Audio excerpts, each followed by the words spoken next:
نحمده ونستعينه ونستغفره ونعوذ بالله من شرور أنفسنا ومن سيئات أعمالنا من يهده الله فلا مضل له ومن يضلل فلا هادي له أشهد أن لا إله إلا الله وحده لا شريك له وأشهد أن محمدا عبده ورسوله اللهم صل وسلم على محمد وعلى آله وصحبه أجمعين يا أيها الذين آمنوا اتقوا الله حق تقاته ولا تموتن إلا وأنتم مسلمون يا أيها الناس اتقوا ربكم الذي خلقكم من نفس واحدة وخلق منها زوجها وبث منهما رجالا كثيرا ونساء واتقوا الله الذي تساءلون به والأرحام إن الله كان عليكم رقيبا يا أيها الذين آمنوا اتقوا الله وقولوا قولا سديدا يصلح لكم أعمالكم ويغفر لكم ذنوبكم ومن يطع الله ورسوله فقد فاز فوزا عظيما فإن أصدق الحديث كتاب الله وخير الهدي هدي محمد وشر الأمور محدثاتها وكل محدثة بدعة وكل بدعة ضلالة أما بعد muslimin dan muslimat yang dirahmati oleh Allah Subhanahu wa taala sekalian. Alhamdulillah pada malam ini kita dapat bersama-sama sekali lagi untuk kita membicarakan satu topik yang bagi saya merupakan topik yang sangat-sangat penting dalam kehidupan insan, iaitulah kita tadabbur ayat-ayat Allah Azza wa Jal dengan membaca juzuk amma daripada tafsir Hamka yang ditulis oleh seorang ulama Nusantara, yang mana bagi saya lah tadabbur ayat Al-Quran ini merupakan salah satu daripada perkara yang mesti dilakukan oleh kita.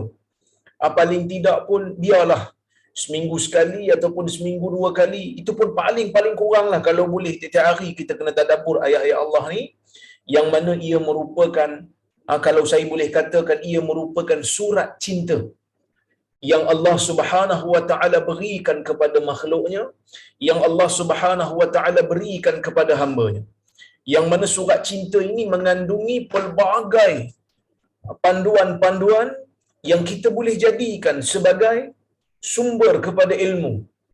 Sumber ilmu kita, kerana ada benda dalam agama ni yang kadang-kadang kita tak tahu, maka kita ambil ilmu tu daripada Al-Quran. Itu yang pertama. Yang kedua, Al-Quran merupakan sumber kepada keimanan. Kerana dalam Al-Quran bercerita bukan hanya berkaitan dengan hukum hakam semata-mata, ia berkaitan dengan akidah, ia berkaitan dengan akhirat, ia berkaitan dengan syurga, ia berkaitan dengan neraka, ia berkaitan dengan cerita-cerita yang mana apabila kita membacanya, maka timbul keinsafan dalam diri. Maka timbul dalam diri kita semangat untuk memperbaiki diri dan menjadikan diri berada di dalam perjuangan agama. Menjadikan diri berada dalam perjuangan orang-orang yang pernah berjasa di dalam agama. Dan di dalam Al-Quran juga mengandungi ayat-ayat yang memujuk orang-orang beriman supaya sabar dan kekal berada di atas hidayah, pegang kepada tali Allah Azza wa Jalla tidak lepas. Kerana di akhir zaman ini bukanlah sesuatu yang mudah untuk kita berpegang dengan tali Allah, melainkan kita akan berhadapan dengan cabaran, melainkan kita akan berhadapan dengan kesusahan. Tuan-tuan dan puan-puan yang dirahmati oleh Allah Subhanahu wa taala sekalian, insya-Allah kita akan dapat manfaat yang banyak apabila kita tadabbur ayat-ayat Allah, apabila kita cuba memahami dan meneliti firman yang Allah Subhanahu wa taala turunkan kepada kita, insya-Allah. Baik. Tuan-tuan dan puan-puan yang dirahmati Allah Subhanahu wa taala sekalian, kita hari ini masih lagi berada di dalam surah ataupun tafsir kepada surah Al-A'la. Yang mana tafsir surah Al-A'la ini kita pada kuliah yang lepas kita berhenti pada ayat yang kelima, yang mana pada hari ini, kuliah hari ini, insya-Allah kita akan sambung dengan ayat yang keenam. Allah Subhanahu wa taala berfirman, sanuqri'uka fala tansa illa ma syaa Allah innahu ya'lamul jahra wa ma yakhfa wa nuyassiruka lil yusra fadhakkir in nafa'atiz dhikra sayadhakkaru man yakhsha wa yatajannabuha al-ashqa alladhi yasla an-nar al-kubra thumma la yamutu fiha wa la yahya. Ayat yang ke-6 dan juga ayat yang ke-6 sehingga ayat yang ke-13. Yang ni yang disebutkan ataupun yang dirangkumkan oleh Buya Hamka di dalam tafsir dia. So kita nak tengok ayat ni, kita nak tadabbur. Kita nak tengok ayat ni, kita nak ambil faedah. Allah Subhanahu wa taala mengatakan sanuqri'uka fala tansa. Dia kata Allah Subhanahu wa taala kata kepada Nabi sallallahu alaihi wasallam, kami akan membacakan, kami akan jadikan kamu boleh membaca, maka kamu tidak lupa. Kita nak tadabbur ayat ni. Allah Subhanahu wa taala kata, kami akan menjadikan kamu boleh membaca wahai Muhammad. Baik. Ayat ni Allah Subhanahu wa taala sebutkan setelah daripada arahan untuk tasbih pada nama Allah. Dengan kita telah memahami makna tasbih, dengan kita telah memahami makna mengagungkan dan menyucikan zat Allah, menyucikan sifat Allah, menyucikan segala perbuatan Allah, maka Allah Ta'ala beritahu pula pada kita kenapa kita perlu bertasbih kepada Allah, kerana Allah Ta'ala inilah yang menciptakan, Allah Ta'ala inilah yang memberikan petunjuk, Allah Subhanahu wa taala yang menentukan segala-gala apa dalam dunia ni, maka kita kena bertasbih. Lepas tu Allah Subhanahu wa taala memberitahu kita dalam ayat ni, kami yang akan menjadikan kamu wahai Muhammad boleh membaca. Tuan-tuan dan puan-puan rahmati Allah sekalian, susunan ayat ni ataupun kita kata munasabah bainal ayat, kemunasabahan ataupun kita kata susunan ayat Quran ni ataupun susunan rangkap demi rangkap ni sangat cantik. Pertama, Allah Ta'ala suruh tasbih, suruh percaya dalam jiwa sambil mengucapkan perkataan tasbih, sambil percaya dalam jiwa, mampatkan dalam jiwa, letak dalam jiwa Allah Ta'ala ni maha suci. Sebab apa kita kena percaya yang tu? Kerana yang menciptakan Allah, yang menentukan itu Allah, yang menumbuhkan tumbuhan itu Allah. Supaya kamu kena ingat, kamu adalah hamba Allah. Kemudian manusia ni tuan-tuan, secara fitrahnya, secara tabi'inya, fitrah manusia apabila berada dalam dunia ni, tak kiralah di mana pun dia berada, ya, dia akan rasa dalam jiwa dia tu keberadaan Tuhan, kewujudan Tuhan. Tuhan tu ada. Tak kiralah dia duduk dalam hutan ke, dia duduk kat bandar ke, dia duduk jauh pada orang ke, dia duduk dekat dengan orang ke, perasaan, rasa Tuhan tu wujud ada dalam jiwa. Maka sebab itu majoriti manusia dalam dunia ni beragama, menyembah Tuhan. Cuma betul dengan tidak aja. Maka sebab itu Allah Ta'ala memberikan satu isyarat di dalam ayat ni. Waalaikumsalam warahmatullahi wabarakatuh. Ahlan wa sahlan kepada yang baru masuk, sebab ada yang bagi salam saya kena jawab. Baik. Maka kita sambung balik. Manusia majoriti dalam dunia ni rasa kewujudan Tuhan, tahu tentang kewujudan Tuhan. Dan Allah dalam ayat ni nak memberikan satu isyarat pada kita. Sanuqri'uka fala tansa. Kami akan jadikan kamu wahai Muhammad boleh membaca. Baca apa? Baca Al-Quran. Kenapa yang ni? Kenapa Allah Ta'ala kata kami jadikan kamu boleh membaca wahai Muhammad? Kerana Nabi Muhammad sallallahu alaihi wasallam itu ummi. Nabi Muhammad sallallahu alaihi wasallam itu buta huruf. Nabi ni buta huruf. Maka sebab itu ketika mana peristiwa di Gua Hira, ketika mana Nabi sallallahu alaihi wasallam bertahannus. Kalau tuan-tuan tengok dalam Sahih Al-Bukhari, ada satu riwayat Aisyah bercerita berkenaan dengan peristiwa wahyu pertama turun kepada Nabi sallallahu alaihi wasallam. Apa kata Aisyah? Awwalu ma budi'a bihi Rasulullah sallallahu alaihi wasallam minal wahyi ar-ru'ya salihatu fin naum. Waalaikumsalam. Fakana la yara ru'ya illa ja'at mithla falakis subh. Thumma hubbiba ilaihi al-khala' fayakhlu fi ghari Hira fayatahannasu fi.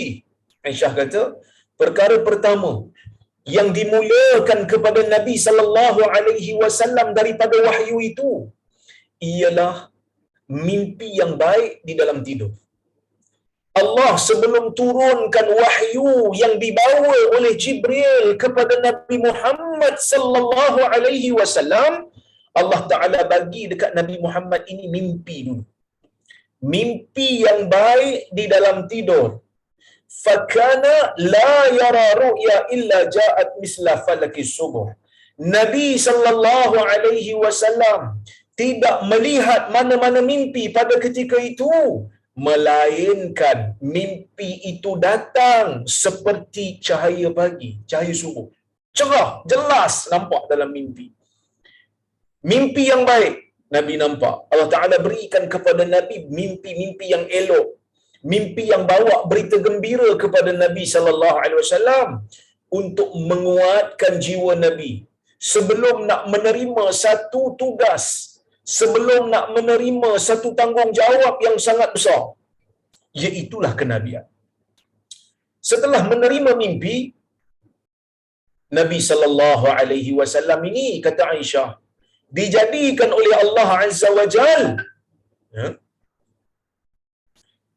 suka menyendiri. Suka menyendiri. Manakala bersendiriannya Nabi sallallahu alaihi wasallam tu bukan di tempat yang biasa Nabi duduk. Nabi bersendiri di Gua Hira. Satu kawasan yang tinggi. Siapa yang pernah pergi Mekah, dia akan dibawa untuk melihat. Kalau ada kesempatanlah, dia akan dibawa untuk melihat Gua Hira yang tinggi. Saya pernah panjat sekali. Memang letih, tuan-tuan. Ya. Daripada situ boleh nampak Kaabah. Tapi sekarang tak nampak Kaabah, nampak jam, menara jam. Fayatahannasu fi, kata Aisyah. Nabi sallallahu alaihi wasallam beribadat di sana. Ibadat dengan agama apa? Kerana pada masa itu Nabi kan belum terima wahyu. Ibadat dengan sakibaki ajaran Nabi Allah Ibrahim alaihi salam. Ya, Nabi Allah Ibrahim alaihi salam. Tuan-tuan dan puan-puan rahmati Allah sekalian, kemudian Aisyah kata, hatta ja'ahul haq. Faja'ahul malak. Ya. Sehingga datang kepada Nabi sallallahu alaihi wasallam kebenaran. Lalu Nabi sallallahu alaihi wasallam didatangi oleh malaikat. Malaikat datang, yakni Jibril datang kepada Nabi sallallahu alaihi wasallam. Waktu ni ulama berbeza pendapat. Jibril datang kepada Nabi sallallahu alaihi wasallam ni dalam bentuk apa? Ulama beza pendapat. Sebahagian ulama mengatakan Nabi sallallahu alaihi wasallam ni tengok Jibril pada malam tu, Jibril dalam bentuk asal dia, tapi tak penuh. Jibril hanya tunjuk sebahagian daripada bentuk asal. Ni sebahagian ulama sebut. Manakala sebahagian ulama yang lain kata dah, Jibril datang pada waktu ni bentuk dia bentuk lelaki macam manusia. Apapun keadaan tak jadi masalah, tapi Jibril datang dekat Nabi sallallahu alaihi wasallam, dia kata iqra, baca. Faqultu ma ana biqari. Nabi sallallahu alaihi wasallam bila disuruh baca, Nabi kata ma ana biqari. Aku tidak boleh membaca. Aku bukan seorang pembaca. Yang ni pun ulama bahas juga ni. Tuan-tuan buka dalam kitab Fathul Bari, syarah kepada Sahih Al-Bukhari. Ulama dok bahas macam mana Jibril boleh suruh Nabi baca. Apa yang Nabi nak baca? Di sana ada satu riwayat yang dhaif daripada Ibnu Ishaq yang mengatakan bahawasanya Jibril datang membawa lembaran. Memang ada lembaran. Ada juga yang kata tak. Maksud baca ni bukan hanya sekadar baca daripada lembaran, tapi maksud ikut. Jibril suruh ikut. Nabi SAW ingat, Nabi disuruh membaca daripada sesuatu. Maka Nabi SAW kata, ma ana biqari'. Aku bukan seorang pembaca. Sebab Nabi SAW memang tak boleh baca. Bahkan bila Nabi SAW tak boleh baca ni, ia merupakan satu mukjizat. Ia merupakan satu keajaiban daripada Allah Azza wa Jal yang menjadikan Nabi ni buta huruf. Tiba-tiba Nabi boleh bawa satu kitab yang kesusastraannya itu sangat hebat. Kerana Nabi ni waktu diturunkan wahyu kepada dia, orang Arab pada masa tu sangat obses dengan kesusastraan, dengan syair. Maka sebab itu bila Quran turun, orang-orang Quraisy ni jadi macam terkejut. Macam mana Muhammad ni boleh tahu? Boleh pula reka. Sebenarnya bukan Muhammad reka, ini daripada Allah Azza wa Jal. Maka sebab itu tuan-tuan dan puan-puan, ini merupakan perkara yang mengajaibkan kita. Ini juga merupakan bukti yang memang Quran tu daripada Allah. Sebab apa? Sebab Nabi Muhammad ni buta huruf. Nak kata dia cedok agama daripada kitab Yahudi pun dia tak reti baca. Nak kata dia cedok daripada kitab orang kata apa? Nasrani pun dia tak reti baca. Jadi macam mana dia nak cedok? Dan tidak ada pertemuan pun yang diketahui Nabi SAW pergi belajar dengan mana-mana pendeta atau padri, melainkan satu riwayat yang Nabi SAW jumpa dengan Bahira ataupun Buhaira. Itu pun riwayat tu pun masih diperselisihkan oleh ulama-ulama sejarah. Ada yang menolaknya, ada yang kata kisah jumpa tu tak sahih, seperti mana yang telah saya huraikan sebelum ni. Tapi kalau kisah itu diterima sekalipun, tidak ada bukti yang menunjukkan Nabi SAW berjumpa dengan Bahira selepas daripada itu lagi. Itulah kali pertama dan itulah kali terakhir. Tidak ada bukti yang Nabi SAW bertemu dengan mana-mana pendeta ataupun padri, belajar daripada mereka agama yang datang daripada ajaran Nabi-Nabi terdahulu. Maka sebab itu, Maharaja Rom yang bernama Hiraqal bertanya kepada Abu Sufyan ketika mana Hiraqal menerima surat dakwah daripada Nabi sallallahu alaihi wasallam yang mengajak Nabi sallallahu alaihi wasallam, yang mengajak Hiraqal, yang mana Nabi sallallahu alaihi wasallam mengajak Hiraqal untuk masuk ke dalam Islam. Hiraqal bertanya kepada Abu Sufyan, ada tak dia ni, ada tak keturunan dia ni yang pernah jadi raja sebelum ni? Ada tak mana-mana keturunan dia yang pernah bawa ajaran yang sama? Abu Sufyan kata tak ada, tak ada, tak ada. Apa kata Hiraqal? Kalau kau jawab ada, mungkin sebelum ni pak dia jadi raja, mungkin dia nak balik kerajaan dia tu, maka dia bawa ajaran ni supaya orang ikut dia, angkat dia jadi raja balik. Tapi kau kata tak ada. Mungkin kalau kau kata ada untuk jawab untuk soalan aku tadi yang aku tanya tadi, ada tak sebelum daripada ini mana-mana keturunan dia bawa ajaran yang sama seperti mana yang dia bawa? Kalau kau jawab ya, mungkin dia ni terikut dengan ajaran nenek moyang dia. Tapi kau jawab tidak ada, dialah orang yang pertama yang bawa. Setelah agama itu dirosakkan oleh seorang pemuda yang bernama Amr bin Luhai. Siapa Amr bin Luhai, tuan-tuan? Amr bin Luhai ialah seorang Arab yang duduk di tanah Arab, yang duduk di Mekah, yang mana apabila dia pergi ke Syam, dia melihat orang-orang Syam menyembah berhala, lalu dia ambil berhala tu, dia bawa balik ke Mekah, dan pada ketika itulah ajaran syirik bermula di Mekah, yang mana pada waktu sebelum itu orang-orang Mekah ini mengikut ajaran Nabi Allah Ibrahim dan Nabi Allah Ismail. Syirik tak dikenali di Mekah pada ketika sebelum itu. Sehinggalah Amr bin Luhai ni pergi ke Syam, dia tengok orang duk sembah berhala, dia kata bagus juga sembah berhala ni, cantik, dia bawa balik. Dia bawa balik berhala tu ke Mekah, dan bermulalah ajaran syirik dalam masyarakat Arab pada ketika itu.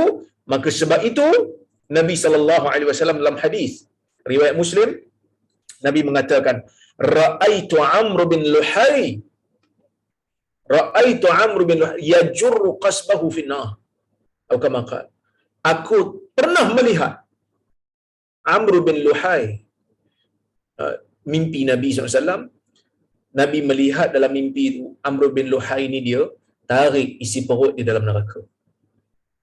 Dia tarik isi perut dia dalam neraka. Keluarkan isi perut, tarik dalam neraka.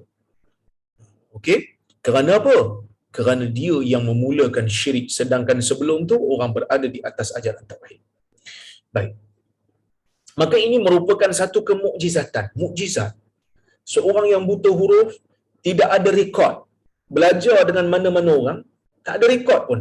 Belajar dengan mana-mana orang sebelum ni, tiba-tiba bawa satu kitab yang begitu ajaib, bawa satu ajaran yang begitu sempurna dan lengkap, dan dia tak claim pun hak cipta Quran ni untuk diri dia. Dia tak kata saya cipta. Tuan-tuan, kalau kita berjaya mencipta sesuatu yang hebat, kalaulah kita ni cipta lagu lah kata, lagu tu sedap, jadi lagu hit lah, viral lah lagu tu, juta-juta bilion orang dengar, takkan kita tak claim kalau kita buat sendiri?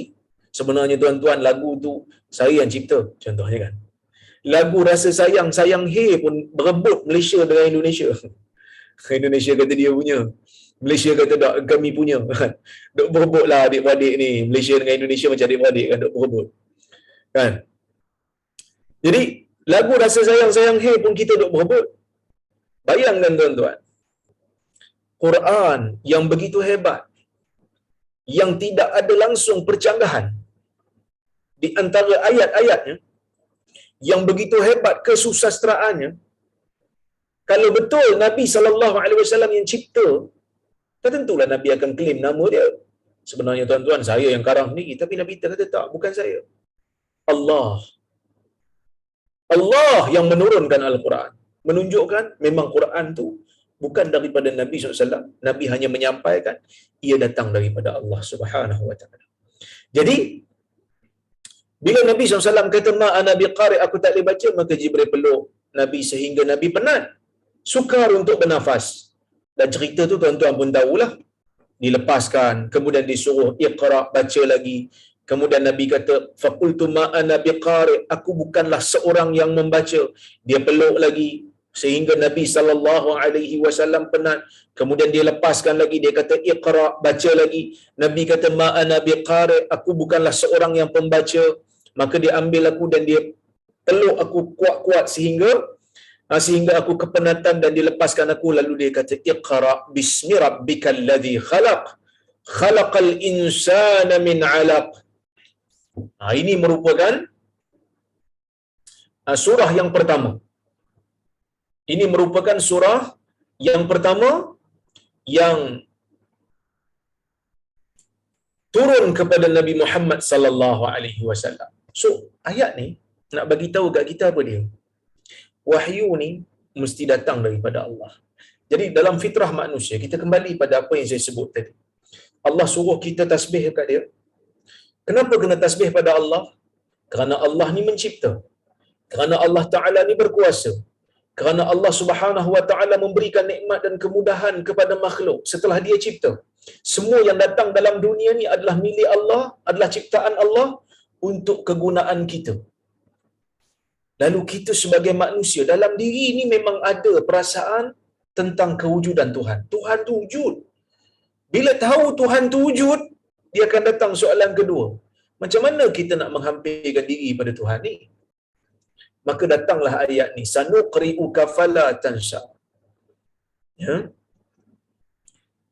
Kami jadikan kamu, wahai Muhammad, boleh membaca, lalu kamu tidak lupa ayat Quran. Nak beritahu apa? Yang pertama, mukjizat. Nabi tak boleh membaca, Allah Ta'ala jadikan Nabi boleh membaca. Fala tansa, lalu kamu tidak lupa. Lalu kamu tidak lupa, saya urang. Yang kedua, untuk kita pula, ayat ni bagi tahu apa? Ayat ni nak bagi tahu agama ni mesti mari daripada Allah, mesti mari daripada Nabi.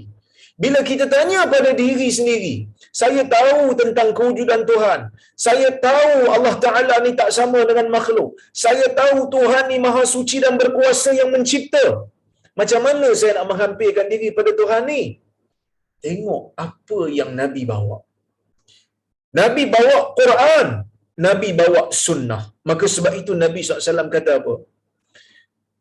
taraktu fikum amrain lan tadillu ma in tamassaktum bihima, kitab Allah wa sunnata rasulih.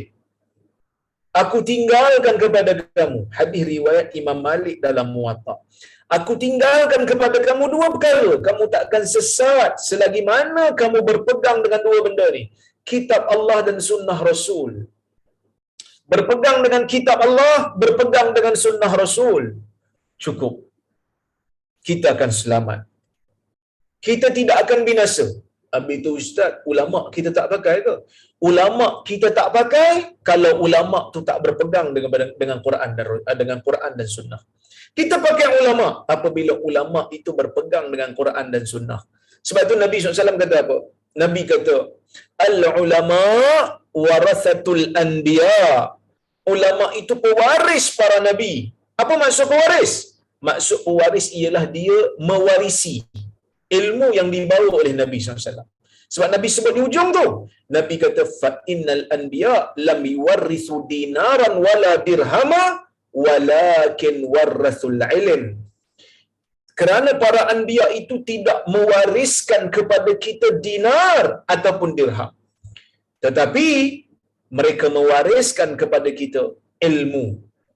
Sesiapa yang mewariskan kepada generasi berikut ilmu yang dia warisi daripada Nabi sallallahu alaihi wasallam, faqad akhadha bihadzin wafir.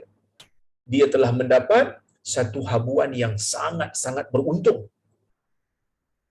Jadi kita pakai ulama kerana mereka memakai Quran dan sunnah. Tapi kalau mereka tak pakai Quran dan sunnah, mereka mengaku diri mereka ulama, kita tak pakailah. Kerana Allah Ta'ala, dia suruh kita bertasbih, dia bagi tahu kita bahawasanya dia mencipta, dia bagi tahu kita dia memberikan hidayah, dia memberikan segala apa yang ada dalam dunia, dia menumbuhkan tumbuh-tumbuhan untuk kita makan dan sebagainya, untuk binatang kita makan, untuk kita mendapatkan daging daripada haiwan tersebut, untuk kita beribadat dan beragama daripada apa yang Allah berikan kepada Nabi kita Muhammad sallallahu alaihi wasallam, supaya Nabi Muhammad itu boleh membacakan kepada kita wahyu daripada Allah. Itu pertama. Yang kedua, Allah Taala kata apa? Sanuqri'uka fala tansa. Kami menjadikan kamu boleh membaca wahai Muhammad lalu kamu tidak lupa. Lalu kamu tidak lupa. Apa maksudnya? Ya.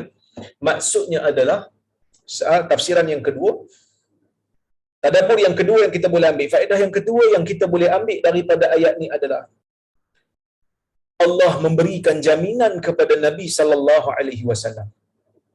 Walaupun Nabi ni buta huruf, Allah Taala berikan satu kelegaan kepada Nabi. Apa dia? Nabi jangan susah hati. Kenapa jangan susah hati?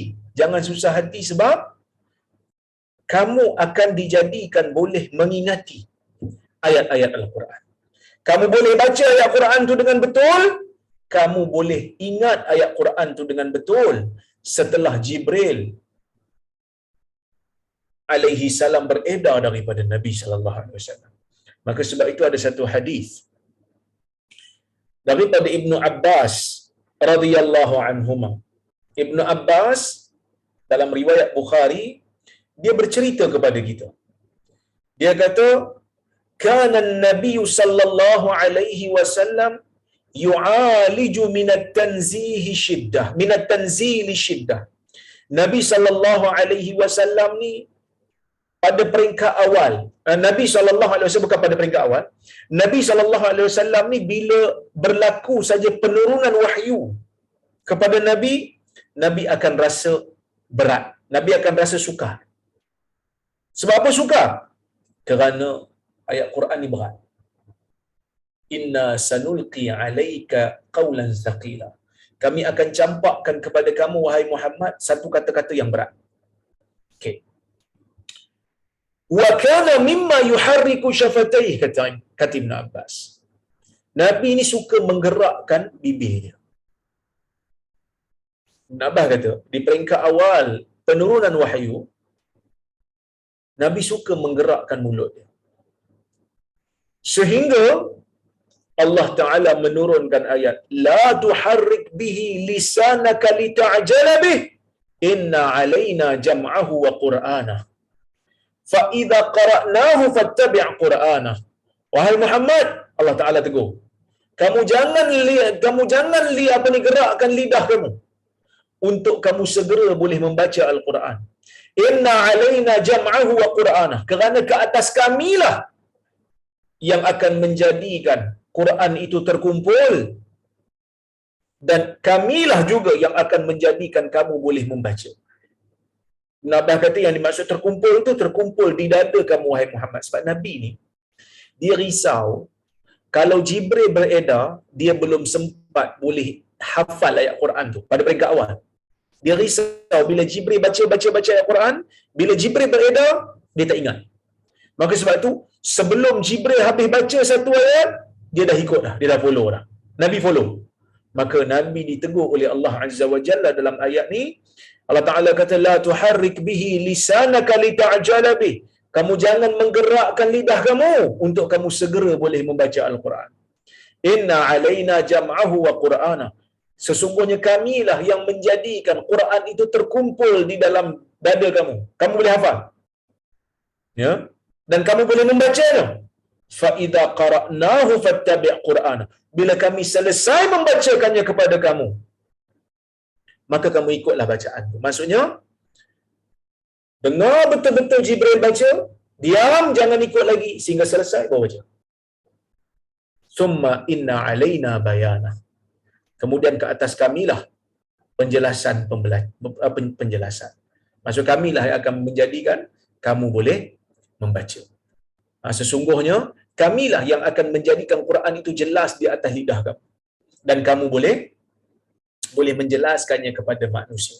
Tuan-tuan dan puan-puan rahmati Allah Subhanahu wa taala sekalian, ayat ni nak bagi tahu dekat Nabi sallallahu alaihi wasallam, Nabi ni Allah Taala boleh jadikan dia membaca Quran walaupun dia buta huruf. Dan Allah Taala pesan dekat Nabi, jangan susah hati, kami akan jadikan kamu boleh membaca Quran ni supaya kamu tak lupa. Fala tansa, maka kamu tidak lupa. Kebanyakan ulama tafsir kata la dekat sini fala tansa, la dekat sini la nafi, supaya kamu tidak menafikan, tidak lupa. Maksud Nabi SAW tak lupalah Quran, kerana Allah Ta'ala jadikan Quran tu terkumpul di dada Nabi. Kan? Okay? Ada juga yang kata la tu bukan la nafi, tapi la nahi. Apa maksud la nahi? La yang berbentuk jangan. Maksud, sanuqri'uka, kami jadikan kamu boleh membaca Quran, maka jangan kamu lupakan Quran. Jangan wahai Muhammad kamu lupakan Quran ni. Kena ingat, kena hafal betul-betul. Maka sebab itu, ulama ni ada berbagai huraian lah. Ya? Berbagai huraian dengan ayat yang selepasnya. Illa masya Allah, kecuali apa yang Allah Subhanahu wa taala kehendaki. Maksudnya, bila kita baca ayat ni secara keseluruhan, kami jadikan kamu wahai Muhammad boleh membaca Al-Quran, lalu kamu tidak melupakan Quran kecuali apa yang Allah Ta'ala kehendaki. Maksudnya, adakah ayat Quran yang Nabi lupa? Yang ni timbul pelbagai tafsiran di kalangan ulama. Ada yang mengatakan, maksud ayat ni, kami boleh menjadikan kamu ni membaca Quran itu wahai Muhammad. Kami berkuasa, kami mampu. Lalu kamu tidak lupa kecuali apa yang kami kehendaki. Kalau kami nak jadikan kamu lupa wahai Muhammad, kami boleh jadikan. Tapi kami tak mau kau lupakan Quran, maka kami jadikan kamu boleh membacanya dan tidak melupakannya. Ini tafsiran pertama. Tafsiran pertama maksudnya, kecuali apa yang dikehendaki oleh Allah ni, ya, maksudnya kecuali itu maksudnya bukan Allah Ta'ala nak bagi Nabi lupa sebahagian Quran. Tak. Maksudnya kalau Allah nak, Allah Ta'ala boleh jadikan Nabi lupa. Tapi Allah Ta'ala tak nak. Allah Ta'ala tak nak jadikan. Ada yang kata, sebahagian ulama tafsir, dia kata Allah tidak menjadikan Nabi lupa Quran. Habis itu yang kata illa masya Allah tu, illa masya Allah tu disebut kecuali apa yang Allah Ta'ala kehendaki. Disebut itu bukan nak bagi tahu Tuhan melupakan Nabi sebahagian daripada ayat Quran, tidak. tetapi sekadar nak bertabaruk, sekadar nak mengambil berkat dengan nama Allah. Kan? Jadi itu tafsiran yang kedua. Tafsiran yang ketiga, ada yang kata ayat ini supaya Nabi SAW berterusan berusaha untuk menjaga dan memelihara Al-Quran dengan sebaik-baiknya. Bila Allah Ta'ala kata, kami akan menjadikan kamu, wahai Muhammad, boleh membaca Quran, lalu kamu tidak melupakannya, kecuali jika Allah Ta'ala kehendaki. Ia menjadi satu ayat yang berbentuk peringatan kepada Nabi. Maksudnya Allah Ta'ala akan lupakan kamu kalau Allah Ta'ala nak. Kamu kena jaga betul-betul supaya kamu tak lupa Quran. Kerana nanti kalau kamu tak jaga, akan lupa dengan izin Allah. Ada juga yang kata gitulah. Ini tafsiran yang ada. Ya. Tafsiran yang pertama ni, mereka maksudkan ialah bukan Allah Ta'ala nak lupakan Nabi kepada ayat Quran, tetapi mereka maksudkan ialah Nabi takkan lupa Quran kalau Allah Ta'ala ingin, kalau Allah Ta'ala kehendaki, Allah Ta'ala boleh jadikan Nabi lupa. Tapi Allah Ta'ala tak inginkan. Dah tu sebut kecuali dengan kehendak Allah tu, kecuali dengan kehendak Allah tu ada 3 tafsiran lain. Untuk tafsiran yang pertama ni ada 3 cabang lain. Tafsiran yang pertama kata sekadar untuk mengambil berkat. Allah Ta'ala memang tak nak lupakan Nabi terhadap Quran, tapi bila disebut illa masya-Allah, kecuali dengan apa yang Allah Ta'ala kehendaki, untuk mengambil berkat dengan nama Tuhan, sebab Tuhan ni memang berkuasa. Yang kedua, maksudnya ialah kalau Allah Ta'ala nak, Allah Ta'ala boleh jadikan, tapi Allah Ta'ala tak nak. Allah Ta'ala berkuasa, tapi Allah Ta'ala tak nak lupakan Nabi terhadap Quran. Itu yang tafsiran yang kedua. Tafsiran yang ketiga, ada yang kata supaya Nabi itu sendiri mengambil penting hafalan ayat Quran yang dia telah ingat, kerana dia tak tahu mana satu ayat yang Allah Ta'ala lupakan, yang Allah Ta'ala akan lupakan dia, lalu dia akan bersungguh-sungguh dalam menghafal setiap ayat Quran yang turun pada dia. Itu tafsiran yang ketiga. Cabang yang ketiga untuk tafsir yang pertama. Tafsiran yang kedua, mereka kata ayat ni illa masya Allah, kecuali dengan kehendak Allah. Maksudnya Nabi SAW akan dilupakan dengan sebahagian ayat Quran jika Allah Ta'ala kehendaki. Tafsiran kedua kata yang ni berkaitan dengan ayat-ayat yang dimansuhkan. Kerana memang ada ayat-ayat Quran yang telah pun dimansuhkan, tilawahnya pun dah tak ada. Ayat tu memang telah ditiadakan di dalam Al-Quran. Yang ni perbahasan dia panjang lah. Cuma ya, majoriti ulama mereka kata illa masya Allah, kecuali dengan kehendak Allah. Kamu tidak akan lupa ayat Quran kecuali dengan kehendak Allah. Maksudnya apa? Maksudnya memang ada kemungkinan Nabi SAW ni akan lupa ayat Quran, tetapi lupanya Nabi itu bukan lupa untuk menyampaikan, tetapi lupa setelah Nabi menyampaikan. Nabi lupa berdasarkan hadis riwayat Bukhari, yang mana satu hari Nabi SAW berjalan, Nabi dengar satu orang sahabat baca ayat Quran. Nabi kata, bagus lelaki ni, kerana dia telah mengingatkan aku ayat Quran yang sebelum ni aku dah sampaikan ayat ni, dia pun baca, dia ingat, tapi aku telah dilupakan sekejap. Aku telah dilupakan sekejap, kata Nabi SAW. Jadi, tapi jangan salah anggap pula. Jangan maksudnya, nak kata, Quran kita sekarang ni mungkin Nabi ada lupa, ada 2-3 ayat yang Nabi lupa, Nabi tak masukkan. Tidak. Nabi maksum ketika menyampaikan syariat pada kita. Nabi ketika mana menyampaikan syariat, Nabi tak silap. Tapi ada tak kemungkinan kebarangkalian Nabi lupa? Ada. Setelah Nabi menyampaikan. Tapi tak kekal, akan diingatkan oleh Allah. Akan diingatkan oleh Allah Azza wa Jalla dengan pelbagai cara supaya Nabi SAW ingat balik. Kenapa? Nak membuktikan basyariyatul Rasul, keinsanan Nabi itu.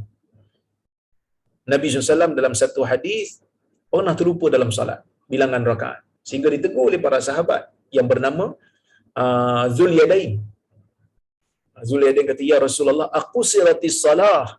Wahai Rasulullah, adakah salat telah dikasarkan? Adakah salat telah diringkaskan? Nabi salat 4 rakaat sepatutnya. dia pergi salat dua. Lepas tu pergi salam. Nabi lupa. Maka Nabi SAW bila ditegur tu, Nabi betulkan balik salat dia. Nabi sujud sahwi. Kemudian Nabi kata, innama ana bashar ansa kama tansau. Sesungguhnya aku ini manusia seperti kamu. Aku juga lupa seperti mana kamu terlupa. Fa idza nasitu fadhakkiruni atau kama qala. Apabila aku telah terlupa, ingatkan aku. Ingatkan aku. Bahkan bila Nabi SAW lupa ni sebenarnya rahmatlah untuk kita juga. Sebab kita kan lupa. Maka bila Nabi lupa, Nabi buat satu ibadat untuk khas untuk orang lupa, adanya sujud sahwi dan sebagainya. Maka bila kita lupa, kita boleh follow cara Nabi. Ketika Nabi SAW lupa, Nabi buat apa, kita ikut, kita follow. Maka sebab tu ada sujud sahwi tu. Ya, baik. Itu tafsiran yang ketiga. Inilah tafsiran kebanyakan ulama, iaitu Nabi SAW dijadikan oleh Allah Azza wa Jalla boleh membaca Al-Quran, lalu Nabi tidak lupa kecuali apa yang Allah Ta'ala kehendaki Nabi lupa setelah menyampaikan ayat Quran. Tapi lupanya Nabi SAW itu tidak berterusan. Allah Ta'ala akan ingatkan semula Nabi SAW dengan pelbagai cara. Lupanya Nabi SAW tu nak bagi tahu pada kita sifat keinsanan Nabi. Apa yang pentingnya sifat keinsanan Nabi ini? Pentingnya supaya kita percaya yang Nabi SAW ni manusia biasa. Cuma dia maksum bila menyampaikan agama. Supaya kita tidak mempertuhankan Nabi Muhammad SAW. Supaya kita tak kata Nabi Muhammad SAW mempunyai ciri-ciri ketuhanan. Kerana ghulu, sifat melampau dalam agama ni bahaya. Benda inilah yang menjadikan golongan Kristian kufur kepada Allah dengan menjadikan Isa tu anak Tuhan. Mereka menjadi kufur bukan sebab mereka bencikan agama. Golongan-golongan Nasrani, mereka menjadi kafir di sisi kita. Di sisi orang Islam, mereka ni kafir sebab apa? Bukan sebab mereka benci agama. Mereka kafir kerana cinta. Mereka kafir tu kerana cinta kepada tokoh agama berlebihan. Al-ghulu fi mahabbat al-nabi. Ghulu dalam cinta kepada Nabi. Ghulu ni maksud melampau. Sayang kepada Nabi SAW merupakan satu tuntutan. Sayang kepada Nabi merupakan ibadah. Nabi SAW bersabda dalam sebuah hadis riwayat al-Imam al-Bukhari, la yu'minu ahadukum hatta akuna ahabba ilaihi min walidihi wa waladihi wan nasi ajma'in. Tidak sempurna iman salah seorang daripada kamu sehingga aku menjadi orang yang dia cinta, sehingga aku menjadi orang yang paling dia cinta berbanding sesiapa saja yang berada di atas muka dunia ni, kata Nabi. Min walidihi wa waladihi wan nasi ajma'in. Dia sayang kepada Nabi SAW lebih daripada ayahnya, termasuk ibunya, lebih daripada anak-anaknya, lebih daripada manusia seluruhnya. Bila disebut benda ni, bila Nabi SAW sebut benda ni, apa kata Umar? Umar kata, la anta ya Rasulullah ahabbu ilayya min kulli syai' illa ala nafsi. Engkau sekarang ni wahai Rasulullah menjadi manusia yang paling aku cinta berbanding semua yang ada dalam dunia ni kecuali diri aku. Diri aku sayang lebih. Nabi kata, wa ala nafsika ya Umar. Kamu kena sayang aku lebih walaupun ke atas diri kamu sendiri wahai Umar. Maka Umar kata, la anta ya Rasulullah ahabbu ilayya min kulli syai' hatta ala nafsi.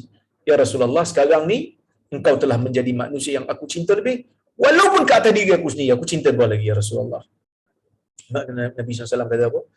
Al-an, Nabi kata, sekarang wahai Umar. Maksudnya apa tuan-tuan? Maksudnya cinta kepada Nabi ni satu tuntutan. Al-Imamul Khattabi mengatakan cinta kepada Nabi ni dia kena paksa. Paksa diri sayang kat Nabi. Eh, cinta ni boleh paksa-paksa ke Ustaz? Asalnya cinta tak boleh paksa. Sayang mana boleh paksa? Sayang kan manusia kan dia datang naturally. Tapi cinta pada Nabi ni, kalau datang naturally, okey. Alhamdulillah, syukur. Tapi kalau tak, kena paksa. Kata Al-Imamul Khattabi, seperti mana orang yang sakit dipaksa untuk cintakan ubat. Walaupun ubat tu baik. Walaupun ubat tu tak sedap. Dia dipaksa untuk sayang ubat dia. Tuan-tuan kita tanya orang yang kecil manis, darah tinggi, duk bawa ubat di mana pun. Saya tahu ayah saya kecil manis. Pagi-pagi dia akan telan dulu ubat kecil manis dia. Pergi mana pun dia akan bawa ubat kecil manis dia. Ubat darah tinggi dia bawa.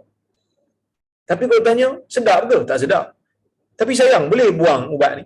Dia akan kata tak boleh lah nak makan. Tiap pagi nak makan. Sebab kehidupan dia bergantung pada ubat tu. Dari sudut Allah Ta'ala jadikan ubat tu memberikan dia keselesaan. Dengan izin Allah lah. Bukan kita percaya ubat tu penyebab tanpa izin Allah. Ubat tu jadi sebab dengan izin Allah. Maka Nabi SAW, Allah Ta'ala jadikan Nabi ni penyebab bukan untuk kesihatan dunia, tetapi kesihatan hidup di dunia dan keselamatan hidup di akhirat. Maka sebab tu kena sayang Nabi lebih daripada segala-galanya. Kalau bertembung di antara kepentingan agama dengan kepentingan keluarga, kena dahulukan kepentingan agama. Kerana Nabi lebih utama. Sebab itu kita melihat para sahabat sanggup tinggalkan keluarga hanya semata-mata kerana nak mengikut Nabi sallallahu alaihi wasallam. Sebab itu kita melihat ada di kalangan sahabat yang meninggalkan anak hanya semata-mata kerana nak ikut Nabi Muhammad sallallahu alaihi wasallam. Sebab dia sayang Nabi lebih. Ini yang berlaku pada Abu Bakar. Abu Bakar tinggalkan anak dia, ikut Nabi sallallahu alaihi wasallam pergi hijrah kerana sayang Nabi lebih. Sayang Nabi lebih pada diri sendiri pun, kalau bertembung antara kepentingan agama dengan kepentingan diri, nak dahulukan yang mana? Nak dahulukan yang mana? Dahulukan kepentingan agama lah. Benda ni bukan senang, saya tahu bukan senang. Tapi kena cakap. Saya kena cakap, tanggungjawab. Tapi bila kita berhadapan dengan benda ni, maka kita nilailah keimanan kita kepada Allah dan kepada Rasul. Tuan-tuan dan puan-puan rahmati Allah Subhanahu wa taala sekalian. Itu benda yang kita kena terima hakikat. Cinta pada Nabi adalah satu kewajiban. Tapi cinta kepada Nabi ni jangan sampai kepada hulu. Jangan sampai kepada melampau. Jangan lebih pada had. Apa maksud jangan lebih pada had? Jangan lebih pada had sehingga mengangkat martabat Nabi lebih daripada martabat kenabian. Kita sayang kat Nabi, betul. Kita cinta kat Nabi, betul. Tapi jangan kata Nabi anak Tuhan, jangan. Inilah yang menjadikan golongan Nasrani itu menjadi kafir. Bukan sebab dia orang benci pada agama pun, tak. Dia orang tak benci pada agama. Orang Nasrani tak benci agama, mereka pegang pada agama. Tapi mereka syirik ataupun mereka kufur, kafir kerana menjadikan Isa yang mereka cinta itu sebagai anak Tuhan. Tak padan menjadi Nabi, jadi anak Tuhan tu kan. Okey? Maka yang tu kita kena percaya. Ya? Baik. So nak membuktikan sifat keinsanan Nabi, Allah Azza wa Jalla mengekalkan sifat keinsanan Nabi. Sifat insan Nabi sallallahu alaihi wasallam tu kekal. So kita tahulah, okey, Nabi ni manusia. Ada waktu Nabi sakit. Ada waktu Nabi makan, ada waktu Nabi tidur. Okey. Itu yang disebut. Kita tengok apa kata Buya Hamka. Dia kata, sanuqri'uka fala tansa. Dia kata, sanuqri'uka, akan kami jadikan engkau membaca. Artinya diutus Allah malaikat Jibril. Selain daripada membawakan wahyu, ditugaskan lagi kepadanya mengajarkan membacanya kepada Nabi Muhammad SAW. So, Buya Hamka kata, Nabi sallallahu alaihi wasallam, ya. Buya Hamka kata, Nabi sallallahu alaihi wasallam diajar oleh Jibril ni membaca. Jibril bukan hanya ditugaskan oleh Allah untuk membawa Quran, tetapi juga untuk mengajar kepada Nabi sallallahu alaihi wasallam. Allamahu syadidul quwa. Ya, baik, itu disebut oleh Allah dalam Al-Quran. Tapi sebenarnya yang mengajarkan Nabi sallallahu alaihi wasallam, ya, Nabi sallallahu alaihi wasallam ni yang mengajar yang sebenar-benarnya lah Allah. Allah yang menjadikan Jibril itu mengajar Nabi sallallahu alaihi wasallam. Fala tansa, maka engkau tidak akan lupa. Ya, artinya bahawa setelah diajarkan itu lekatlah selalu dalam ingatan baginda, sehingga baginda tidak lupa lagi mana-mana ayat yang telah turun itu. Az-Zamakhsyari, seorang ulama bermazhab Mu'tazilah yang ada kitab tafsir Al-Kasyaf, dia kata Az-Zamakhsyari menulis dalam tafsirnya, inilah satu berita gembira dari Allah kepada Rasulnya yang menunjukkan mukjizat yang tinggi. Kerana seorang yang buta huruf boleh membawa Quran yang begitu hebat. Ya. Datang Jibril membacakan kepadanya sampai dia ingat betul dan membacanya pula sedang dia adalah ummi, yakni tidak pandai menulis dan tidak pandai membaca. Dia pun hafal dan tidak lagi lupa.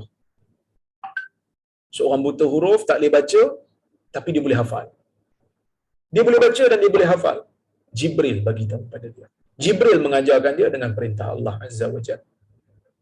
Ya. Baik, so kita ada 3 tafsiran lah. Ada yang kata memang Allah Ta'ala bagi kat Nabi lupa, tapi akan diingatkan semula, bukan lupa terus. Yang kedua, bermaksud Allah memang tak jadikan Nabi lupa. Kalau walaupun Allah Ta'ala boleh jadikan Nabi lupa, ada yang kata la tansa fala tansa tu, jangan kamu lupa. Jangan lupa, maksudnya kami dah jadikan kamu boleh membaca, tapi kamu jangan lupa. Cuma yang dimaksudkan tafsiran yang dipakai oleh Hamka dalam kitab ni, dia kata apa? Illa masya-Allah, kecuali apa yang dikehendaki Allah. Ya. Artinya bahawa dengan kehendak Allah juga tidaklah mustahil kalau kadang-kadang ada yang terlupa baginya. So Hamka dia ambil pendapat majoriti mufassirin, majoriti ulama-ulama tafsir. Dan kelupaan yang kadang-kadang itu sebab baginda manusia. Mesti ada padanya. Yang tidak pernah lupa sama sekali hanyalah Allah. Nabi sallallahu alaihi wasallam pun bersabda, tidak lain aku ini hanyalah manusia seperti kamu juga. Aku pun lupa sebagaimana kamu lupa. Maka bila mana aku kelupaan, peringatilah aku. Hadis yang saya baca tadi. Innama ana bashar ansa kama tansau fa idza nasitu fadhakkiruni atau kama qala. Aku ni manusia macam kamu. Aku lupa seperti mana kamu juga lupa. Dan apabila aku terlupa betul, peringatkan aku. Disebut di pangkal ayat ini kecuali apa yang dikehendaki Allah, untuk menjelaskan bahawa meskipun pada umumnya tidaklah ayat-ayat itu akan terlupa oleh baginda, namun ingatan baginda tidak jugalah sebagai ingatan Allah. Nak bezakan di antara Nabi dengan Allah, yang betul-betul tak lupa langsung ni Allah. Itu sifat Allah. Manusia ni kok mana pun dia akan lupa. Okey. Tetapi kalau telah diingatkan yang lupa sedikit itu, baginda ingat kembali semuanya dan baginda teruskan lagi membacanya, dan itu bukanlah satu yang lain. Kemudian Allah Taala kata, innahu ya'lamul jahra wa ma yakhfa. Sesungguhnya dia mengetahui yang nyata. Betul. Innahu ya'lamul jahra wa ma yakhfa. Sesungguhnya dia mengetahui apa yang nyata dan apa yang tersembunyi. Kita tengok tafsiran Hamka dulu. Artinya, sesungguhnya hanya dia saja, yakni Allah, yang serba tahu. Dia tahu barang yang nyata, dia ingat semuanya, sebab dia yang empunya, dia yang menguasai. Dan yang tersembunyi dari penglihatan mata, baik kerana terlindung oleh sesuatu, atau tidak akan dapat dilihat buat selama-lamanya oleh kita manusia. Meskipun dia barang yang sedekat-dekatnya kepada kita, umpama otak benak kita sendiri, mata dan jantung kita sendiri, atau punggung kita, namun bagi Allah semuanya itu diketahuinya. Tentu saja Rasul yang mana pun, Nabi yang mana pun tidak mencapai martabat Tuhan, sebab mereka semuanya adalah hamba Tuhan, bukan bersekutu dengan Tuhan. Ini tafsiran Hamka. Dia kata Allah Ta'ala sebut dalam ayat ni, innahu ya'lamul jahra wa ma yakhfa. Sesungguhnya Allah Taala mengetahui apa yang nyata dan apa yang tersembunyi. Apa yang nampak dilihat di mata kita Allah Taala tahu, apa yang tersembunyi daripada penglihatan kita pun Allah tahu. Tidak ada yang terlindung, tidak ada yang tersembunyi pada Allah. Ini tafsiran hangka, diambil umum lah. Tapi sebahagian ulama tafsir dia ada tafsiran yang berbeza. Ada dua tafsiran yang lain. Iaitu ada sebagai ulama tafsir, kalau tuan tengok dalam kitab Tafsirul Kabir ataupun Tafsir Mafatihul Ghaib karya Al-Fakhr Razi, dia kata ada tafsiran yang berbeza. Ada dua lagi tafsiran lain. Yang pertama, yang dimaksudkan dengan ayat ni, ada sebagian ulama tafsir menukilkan, dia kata Allah mengetahui bacaan kuat kamu di dalam bacaan, bukan dalam salat, di dalam bacaan Quran, ketika kamu baca bersama dengan Jibril tu Allah Taala tahu. Allah Taala tahu bila kamu baca dengan Jibril kuat-kuat, Jibril baca kuat, kamu baca kuat, Allah Taala tahu yang tu. Dan Allah Taala juga tahu apa yang tersembunyi dalam jiwa kamu wahai Muhammad. Yang mana dalam jiwa kamu takut kamu akan terlupa ayat Quran. Allah Taala juga tahu.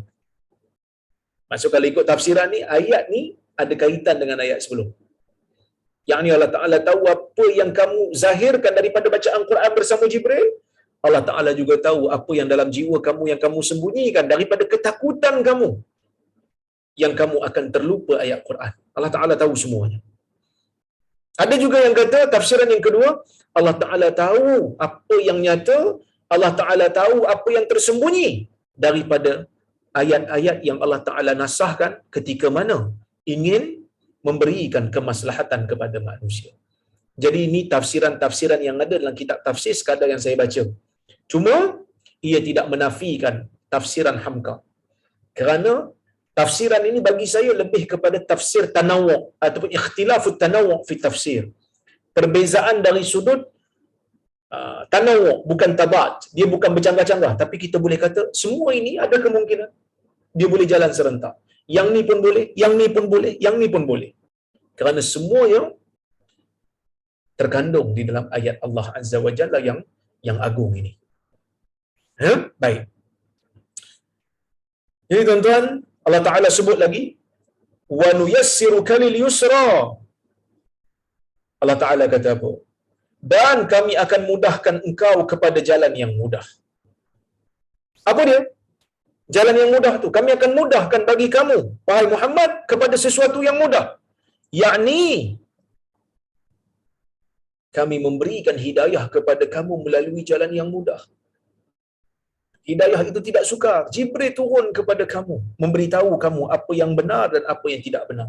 Kepada umat Nabi Muhammad sallallahu alaihi wasallam, kamu tak perlu untuk bunuh diri nak tahu kebenaran, tak perlu. Hanya baca Quran, kamu dapati Al-Quran akan memberikan kamu hidayah. Dan Allah memberikan sesuatu yang mudah kepada kamu wahai Muhammad. Apa dia? Allah memberikan syariat yang mudah. Sehingga Nabi sallallahu alaihi wasallam menyebutkan, bu'istu bil hanifiyyati samhah. Aku diutuskan dengan satu syariat yang hanif, syariat yang tidak syirik, syariat yang bersih, berada di atas tauhid, dan syariat yang mudah. Apa itu syariat yang mudah? Syariat yang ringan. Apa itu syariat yang ringan? Syariat yang mampu dilaksanakan oleh manusia. Sebab itu orang ulama buat kaedah. Apa kaedah dia kata? Taklif bima la yutaq, taklif bima la yutaqu muhal. Memberikan hukum dengan sesuatu yang manusia tak mampu itu mustahil. Sebenarnya bila sukar saja sesuatu keadaan, akan datangnya rukhsah. Allah Ta'ala suruh kita puasa bulan Ramadan, tapi bila sakit boleh berbuka dan ganti waktu lain. Allah Subhanahu wa Ta'ala suruh kita salat dengan rakaat yang tertentu, tapi bila kita musafir, kita boleh untuk qasar. Diberikan rukhsah. Kemudian disediakan ruang untuk manusia yang jahat ni bertaubat dengan taubat yang sangat mudah. Dan juga Allah Ta'ala memberikan kemudahan untuk umat ini masuk ke dalam syurga. Dengan cara apa? Yang pertama, mana-mana ibadat, amal saleh yang dilakukan oleh manusia yang bernama orang yang beriman akan digandakan pahala. Paling kurang 10 pahala. Mungkin lebih lagi. Berdasarkan kepada sabda Nabi sallallahu alaihi wasallam, al-hasanatu bi'ashri amsalha ila 700 dha'fin ila adha'afin katsirah. Satu pahala akan diganda 10 ke 700 kali ganda dan mungkin lebih lagi. Berdasarkan kepada kualiti ibadat itu dilakukan. Berdasarkan kepada waktu ibadat itu dilakukan. Dan di antara rahmat Allah kepada manusia, Allah Ta'ala menjadikan sebahagian waktu dan tempat memberikan pahala berbanding sebahagian yang lain. Umpamanya salat di Masjidil Haram, salat di Masjid Nabawi memberikan pahala yang berganda-ganda. Salat di Masjid Baitul Maqdis juga memberikan pahala yang berganda berbanding tempat lain. Umpamanya, ya, melakukan ibadat yang wajib pahalanya lebih banyak daripada pahala ibadat yang sunat. Begitu juga salat di masjid afdal daripada salat di rumah. Salat berjemaah lebih afdal daripada salat bersendirian. Pahala-pahala yang pelbagai ini, berganda-ganda ini, Allah Ta'ala sediakan untuk memudahkan hamba-Nya masuk ke dalam syurga-Nya. Dan dengan ibadat yang sama, Allah Ta'ala akan menggugurkan dosa. Dahlah pahala berganda-ganda. Dosa-dosa kecil yang ada, Allah Ta'ala akan gugurkan. Seperti mana sabda Nabi sallallahu alaihi wasallam dalam sebuah hadis yang sangat masyhur. Nabi kata, "Ara'aitum law kana 'ala babi ahadikum nahrun jarrun ghamrun yaghtasilu minhu khamsa marrat fahal yabqa min daranihi syai?" Qulna la ya Rasulullah, qala wa kadzalika mathalus salawatil khams atau kama qala. Yang bermaksud, Nabi bertanya kepada para sahabat, apa pandangan kamu kalau di depan pintu sahabat kamu ni ada sungai yang deras mengalir dan dia mandi di situ 5 kali sehari? Adakah kamu menyangka akan lekat kotoran di badan dia? Para sahabat kata, tidak ya Rasulullah. Nabi kata, itulah perumpamaan salat 5 waktu. Menyucikan dosa. Dosa-dosa kecil lah, dosa besar perlu taubat. Begitu juga dalam hadis Amr bin Abasah, dia menceritakan bahawasanya Rasulullah sallallahu alaihi wasallam menyebutkan, tidak ada seorang mukmin pun, ma min rajulin minkum yuqarribu wudu'ahu, tidak ada seorang lelaki pun, tidak ada seorang individu pun di kalangan kamu yang mendekati tempat wuduknya lalu dia membasuh mukanya, melainkan air di mukanya itu melainkan dosa di mukanya itu akan gugur bersama dengan air yang turun daripada hujung janggutnya. Bila dia basuh tangan pun, air akan dosa tangannya akan gugur, dosa-dosa kecil itu akan gugur ikut air yang mengalir daripada hujung jari jemarinya. Bila dia sapu kepala pun gugur dosa kepalanya. Bila dia basuh kaki pun akan gugur dosa-dosa kecil yang berada di kakinya. Tuan-tuan dan puan-puan rahmati Allah Subhanahu wa taala sekalian. Ini merupakan perkara rahmat yang Allah Taala sebut, wa nuyassiruka lil yusra. Kami memudahkan kamu untuk sesuatu yang mudah. Hamka kata, artinya jalan yang akan engkau tempuh ini tidak sukar dan agama ini pun tidaklah sukar. Agama kita ni, syariat yang Allah Taala berikan kepada Nabi Muhammad ni, rahmatan lil alamin. Rahmat untuk sekalian alam. Bukan rahmat hanya untuk orang Islam saja, tak. Rahmat untuk sekalian alam dengan makna bila Islam turun, dia memberi hak kepada mereka yang berhak. Bukan bila Islam turun, dia pergi suruh bunuh semua manusia. Tak. Islam memberikan keadilan.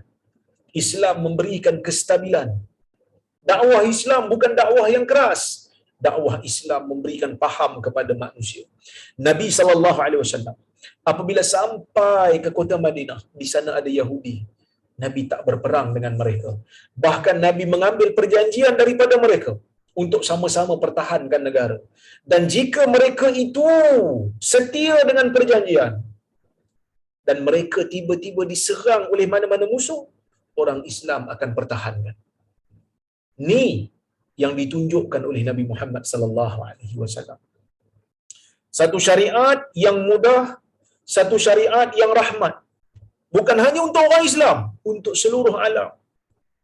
Untuk orang Islam, Nabi SAW sebagai rahmat. Syariat Nabi syariat yang rahmat.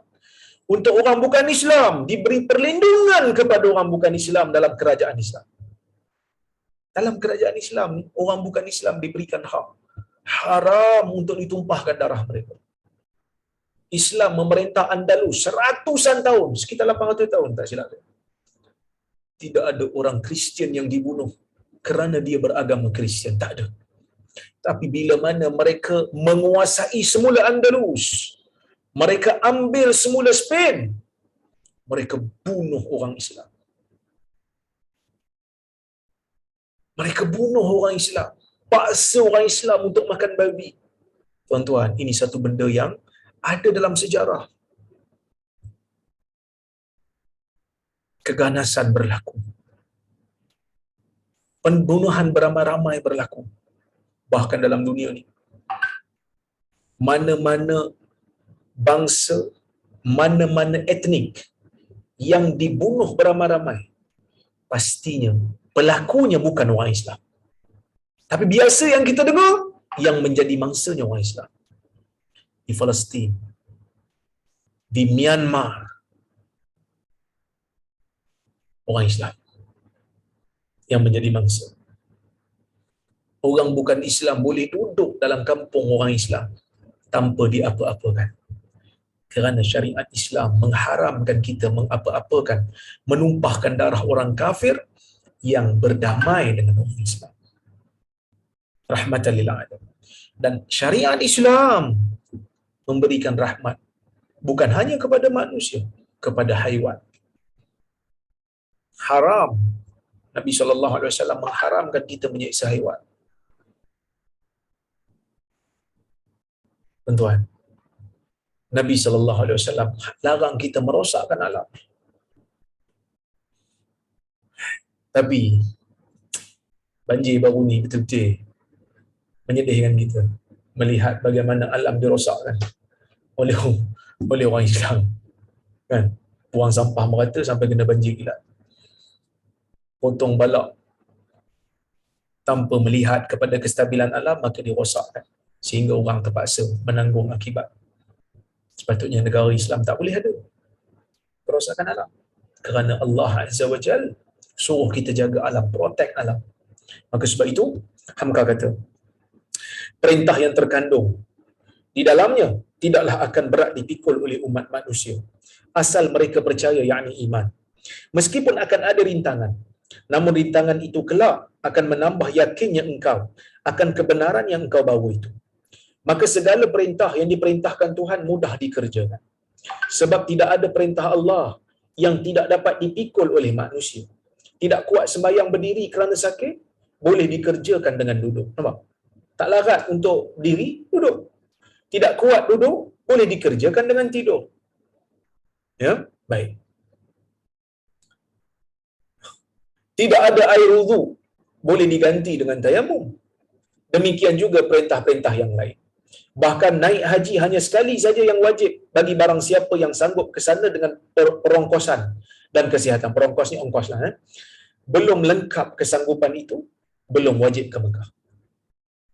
Demikian juga larangan. Segala yang berbahaya bagi diri, bagi agama, bagi keturunan, bagi harta benda dan bagi keamanan bersama dilarang oleh Tuhan.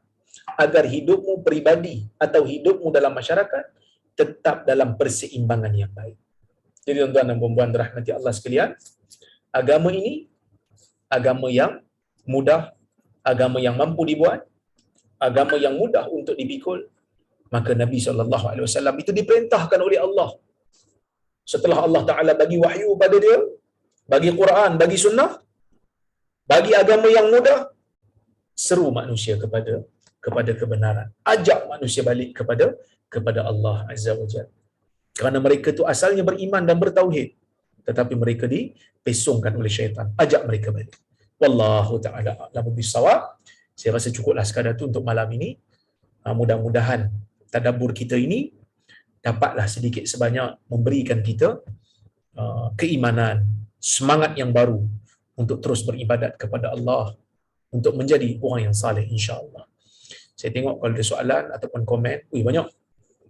Banyak soalan ni. Saya ambil mana yang saya larat je lah ya. Baik. Bismillah, Ustaz Abu Muaz. Apa beza tadabbur dan tafsir? Apa itu tafsir dan apa itu tadabbur? Bagaimana nak tadabbur dengan betul? Cukup ke sekadar baca terjemahan? Okey. Pertama sekali, Allah Subhanahu Wa Taala menurunkan Al-Quran dalam bahasa Arab. Jadi bila nak faham ayat Quran, mesti mahir bahasa Arab. Apa beza tadabbur dengan tafsir? Tafsir ini kita singkap makna-makna yang terkandung dalam ayat Quran.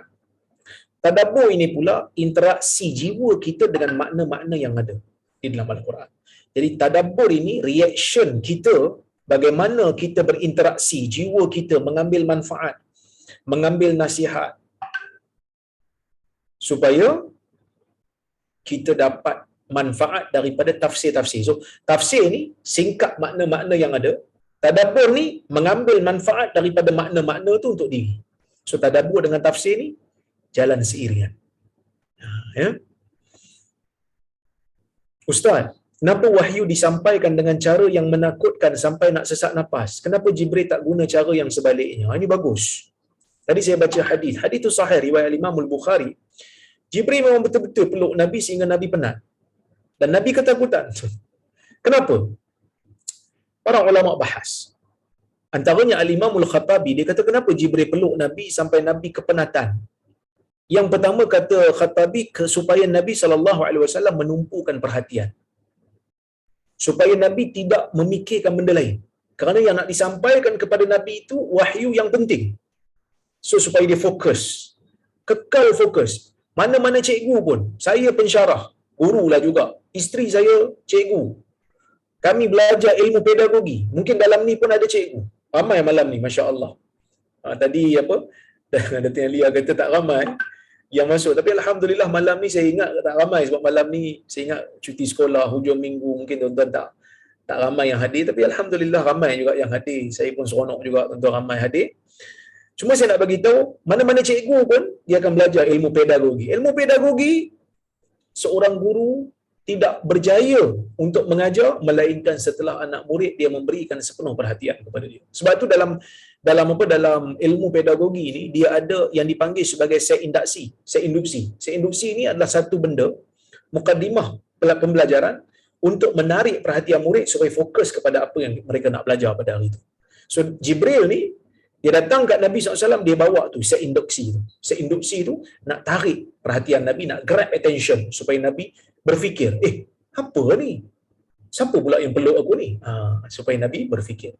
Nabi orang kata apa? Fokus kepada apa yang dia sedang berhadapan dengannya, iaitu Jibril. Itu yang pertama. Yang kedua, kenapa Jibril tak datang bagi tahu je, Muhammad, aku Jibril, aku ni malaikat. Allah Taala lantik kau jadi nabi. Kenapa Jibril tak beritahu? Itu antara hikmahnya adalah supaya Nabi SAW ni bertanya-tanya. Lepas dia berjumpa dengan Waraqah, barulah dia tahu yang dia tu Nabi. So, Nabi sentiasa berfikir. Akhirnya Nabi SAW menunggu-nunggu, menjadi rindu. Itulah di antara hikmah Allah Subhanahu Wa Taala menjadikan Jibril datang kali pertama itu dengan memeluk Nabi SAW. Ustaz Abu Muaz, bagaimana kita nak paksa diri supaya cintakan Allah Subhanahu Wa Taala dan Rasulullah sallallahu alaihi wasallam? Caranya adalah dengan kita memaksa diri kita untuk beribadat kepada Allah. Kerana dalam hadis Nabi SAW meriwayatkan daripada Allah Azza wa Jalla, satu hadis qudsi, Allah Taala kata, "Maftaratu ma taqarraba ilayya 'abdi ma taqarraba 'abdi bi syai'in ahabbu ilayya ahabba ilayya mimma aftaratuhu 'alaihi. Wa la yazalu 'abdi yataqarrabu ilayya bin nawafil hatta uhibbahu." Kata Allah Azza wa Jalla dalam hadis Bukhari, kata Allah, tidak ada sesuatu pun yang daripada ibadat yang aku lebih suka kalau hamba aku nak mendekatkan diri pada aku, melainkan dia buat apa yang aku fardukan ke atas dia. Dan apabila dia buat benda tu dan dia sentiasa melakukan perkara-perkara sunat, maka aku sayang kat dia, aku cinta pada dia. Ya, jadi buat benda wajib, banyakkan benda sunat, dan benda ni tidak akan terhasil melainkan setelah kita menuntut ilmu yang benar. Maka cara nak mendapatkan ilmu yang benar melalui Quran dan Sunnah. Hadiri kuliah-kuliah ilmu, lazimi sahabat-sahabat yang saleh, hadiri majlis-majlis ilmu, berkawan dengan orang saleh akan membuahkan hasil ibadat yang baik. Di situlah kita akan dapat mencapai cinta Allah dan cinta Rasul, insya-Allah. Assalamualaikum warahmatullahi wabarakatuh. Apa pandangan Prof tentang menziarah Tarim? Tarim ni adalah satu tempat di Yaman.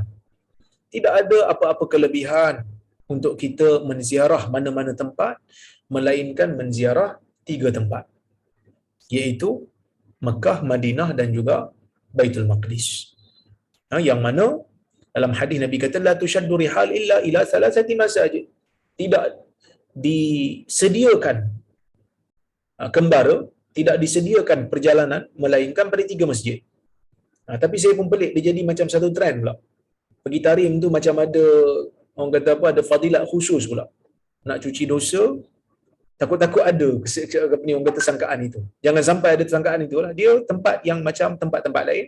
Bahkan kalau nak tanya saya, lebih baiklah pergi ke Mekah dan Madinah, buat umrah, ziarah Nabi sallallahu alaihi wasallam di kubur dia, mengikut pendapat yang sahih. Kerana di sana tempat yang Allah Subhanahu wa taala suruh untuk kita melakukan umrah, dan juga tempat yang mulia, Haramain, haram, ataupun Baitul Maqdis tak boleh masuk sekarang ni kan, kerana dia dijajah oleh Yahudi. Cuma 2 tempat ni lebih baik. Tapi kalau dia kata saya nak pergi ziarah ni bukan untuk apa, saja nak jalan-jalan, nak tengok bumi, okey. Tapi nak kata ada kelebihan, nak cuci diri kena pergi sana, ini bukan sesuatu yang ada dalam syariat Islam. Ya? Berpeganglah kepada sunnah Nabi sallallahu alaihi wasallam yang tu lebih selamat. Okey.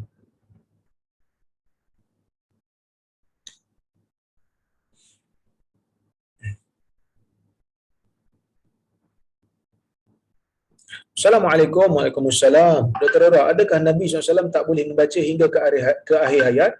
Yang pertama sekali, yang disepakati oleh pengkaji-pengkaji sirah adalah Nabi SAW tidak boleh membaca sebelum Nabi menerima wahyu. Itu sepakat. Tetapi adakah Nabi SAW kekal tidak boleh membaca walaupun setelah menerima wahyu? Yang ni ulama berbeza pendapat. Sebagian ulama kata lepas Nabi terima wahyu, Nabi boleh baca. Sebab tu ada hadis Nabi kata, man qara'a harfan min kitabillah falahu hasanah. Siapa yang baca satu huruf daripada kitab Allah, maka dia dapat satu pahala. La aqulu alif lam mim harf. Aku tidak kata alif lam mim itu satu huruf. Walakin alif harf wal lam harf wal mim harf. Tapi aku kata alif satu huruf, lam satu huruf, mim satu huruf. So nampak macam Nabi boleh baca. Itu satu pandangan. Tapi majoriti ulama kata Nabi kekal tidak boleh membaca sehingga ke akhir hayat, kerana yang tu hanya sekadar huruf, bukannya membaca. Kadang-kadang orang dia kenal huruf tapi dia tak boleh baca. Kan? Maka isu ni isu khilaf di kalangan para ulama, tapi apa yang pasti Nabi memang tak boleh baca sebelum menerima wahyu. Selepas terima wahyu, Nabi boleh baca ke tak boleh? Ulama berbeza pendapat. Saya cenderung kepada memang tak boleh lah.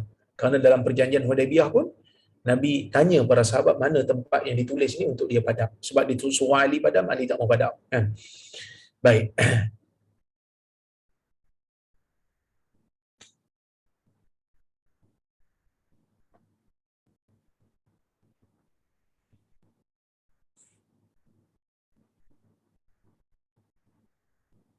Assalamualaikum. Harap sihat. Boleh tak kita tukar surah kalau surah yang dibaca semasa solat kita terlupa dan tak boleh continue? Boleh. Boleh tukar. Tidak ada masalah. Wallahu a'lam.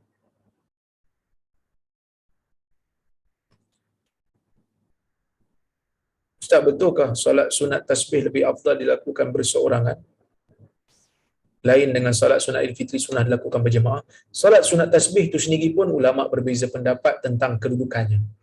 Kerana hadisnya itu adalah hadis yang tidak disepakati. Sebahagian mendhaifkan hadis itu lalu tak adalah solat tasbih, sebahagian mengatakan ada. Tetapi kalau ada, adakah dilakukan berjemaah ataupun tidak? Yang mengatakan ada, mereka mengatakan boleh berjemaah, tetapi solat-solat yang dilakukan bukan berjemaah ini, solat sunat ni, afdalnya dilakukan berseorangan, tetapi boleh dilakukan berjemaah sekali-sekala. Potong balak untuk biakkan rimau. Oh, yang ni saya pun tak dapat nak fikirlah.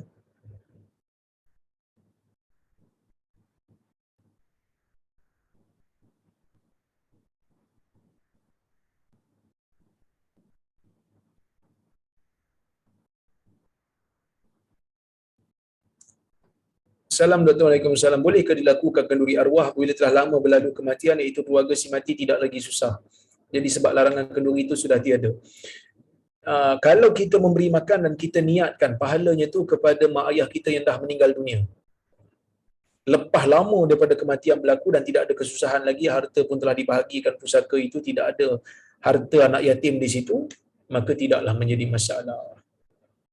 Tapi bacaan tahlil itu dengan susunan yang tertentu itu tidak ada dalam sunnah Nabi SAW. Just bagi makan macam biasa, lepas tu kata, ya Allah, pahala sedekah, pahala bagi makan ni aku hadiahkan kepada ibu dan ayahku yang telah meninggal, tak ada masalah.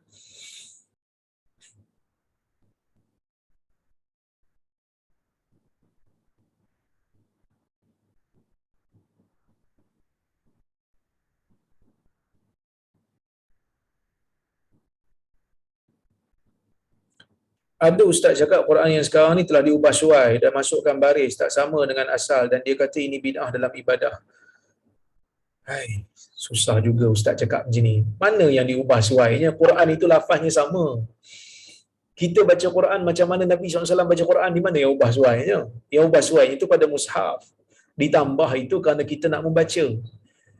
Baris-baris yang ada dalam Quran itu untuk kita baca seperti mana yang Nabi SAW baca, dan kita tidak pernah claim bacaan mushaf kita yang berbaris ini lebih baik daripada bacaan mushaf yang asal yang tidak berbaris itu. Beza tu. Bid'ah ni bila kita buat satu benda yang tidak ada di zaman Nabi, lepas tu kita claim ada fadilat. Siapa yang baca mushaf pada hari ni, dia tak pernah kata mushaf yang dia baca ada baris dan ada titik ni lebih baik daripada mushaf Nabi SAW. Tak ada. So, mana nak kata bid'ahnya? Tak, bid'ah itu masalah mursalah. Benda yang diperlukan sehingga orang boleh baca Quran. Kerana bacaan Quran ni disuruh oleh Nabi SAW. Tadabbur Quran ni Allah Ta'ala suruh. Macam mana nak tadabbur Quran? Bagi orang yang tak tahu bahasa Arab, macam mana nak baca Quran bagi orang yang tak tahu bahasa Arab? Maka sebab itu diletakkan baris. Adakah baris itu telah menyebabkan kita baca Quran lain daripada apa yang Nabi baca dan Jibril baca? Tak, itulah bacaan yang Nabi baca. So, apa yang berubahnya? Tak ada berubah, pada mushaf aja. Itu pun untuk membantu kita untuk membaca. Wallahu a'lam.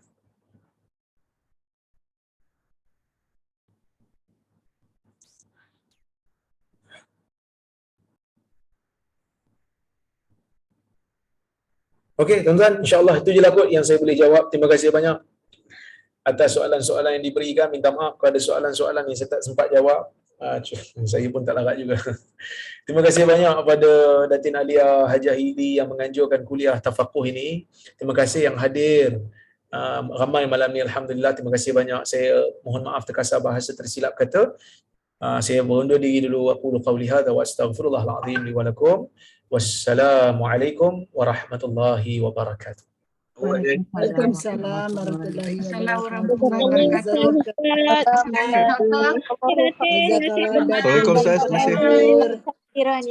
Assalamualaikum. Assalamualaikum. Terima kasih Ustaz.